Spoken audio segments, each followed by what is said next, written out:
What's up, guys? It's Chris. We're back with another video on retail arbitrage at the Nike outlet.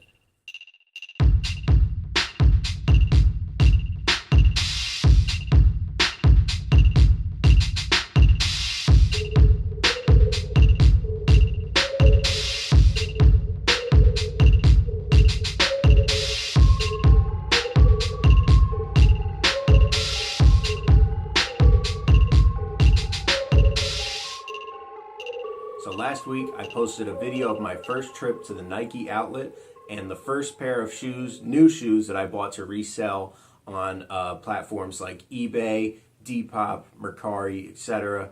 And also from friends and family weekend, and the shoes I managed to pick up even after all the craziness, I was still able to find something that I could make profit on. But today I'm going to be talking about my trip from 2 weeks ago, 2 weeks ago, and I picked up these. These are Nike Air Max Typha 2 New York Giants, NFL, all that good stuff. It's got the Giants branding all over, Giants branding even on the laces.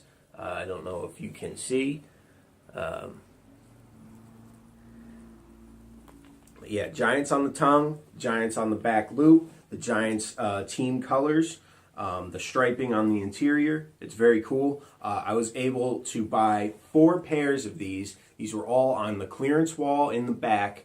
Box, no lids. Keep in mind, I'm buying right now, all the shoes I've been able to buy have all been box, no lid, and I'm still selling them. So don't let that deter you from buying if you intend to resell. Just because the box doesn't have the lid, it's not like these are, Jordans or some shit where people need to have the box, okay? It's not that big of a deal. I was able to buy 4 pairs of these, a size 12, a 13, a 14, and a 15. There was a 10 and a half. I was looking at it and I was still doing the math, trying to figure out if I could be able to turn a nice profit on these. And this guy came in and snatched them up. I actually saw him trying them on. So, sometimes I guess the lesson to learn there is if you're getting a good feeling about it, just pick that shit up, man. Hold on to it or set it aside. Have somebody, have like your friend or your girlfriend, your boyfriend hold it for you, so you can kind of keep track of that shit, because that would have been a nice size to have. Anyway,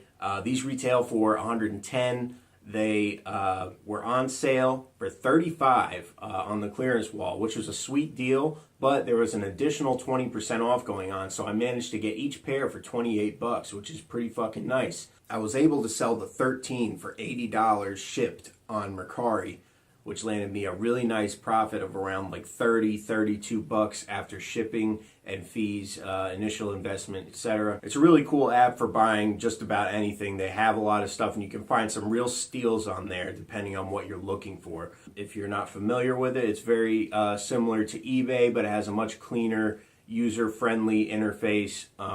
People can send you offers and stuff, and then you ship it out. Very similar. Just a lot more user-friendly, a lot nicer and easier, smoother. I'll elaborate more on the apps that I sell on in the future. The size 12 I was able to sell on eBay for $75 shipped. Now when I looked up comps on eBay for this shoe, there really weren't a whole lot. There are a couple sellers who have a full range of sizes available, but they're all in like the 90 to 100 and up range. I was able to sell mine for $75, undercutting the competition by, almost $25. The thought process that I had going into this buy on this shoe was when I watched a Hustle Hacks video, and Glenn said about looking for teams, like apparel of teams local to your area. So I'm on the East Coast. So I'm seeing a lot of like Yankees, Phillies, Eagles, Giants, that kind of stuff all over the place, okay? Now that doesn't mean go out and snap up every single t-shirt or sweatshirt and everything you see, okay? Obviously look for the stuff that is going to be a little more uncommon in, say, Texas or California or something, a Giants shoe, for example. So I watched that video and I go to the Nike outlet And I'm like, fuck, man. Glenn said be on the lookout for teams local to your area, stuff that people don't normally stuff that people wouldn't normally find. And of course, here's these sitting there. So I was like, so that's definitely what got the gears turning. So thank you to Glenn over at Hustle Hacks for that. That was great advice. Now, if you are familiar with this shoe, they do produce these in colorways for other teams. I've seen, same shoe, just different colors. So I've seen the Patriots colorway, I've seen the Packers colorway. So if you live in those areas in particular, and you see these shoes, it might be worth checking out on eBay. I'm not saying buy them. Don't don't buy them because I said so. But it might be worth checking them out because you could easily have passed this stuff. It's like, oh man, not more Giant shit, right? More Patriots shit. But it's worth giving it a second look because it is kind of an uncommon find. So that's it for today's video. Thank you for watching. Hopefully it was helpful for you in some way. So let me know what you think in the comments. What sorts of things have you been finding out in the wild? Were you able to make any good flips off of stuff that you found at the Nike outlet? I'd love to hear it. So until next time, peace.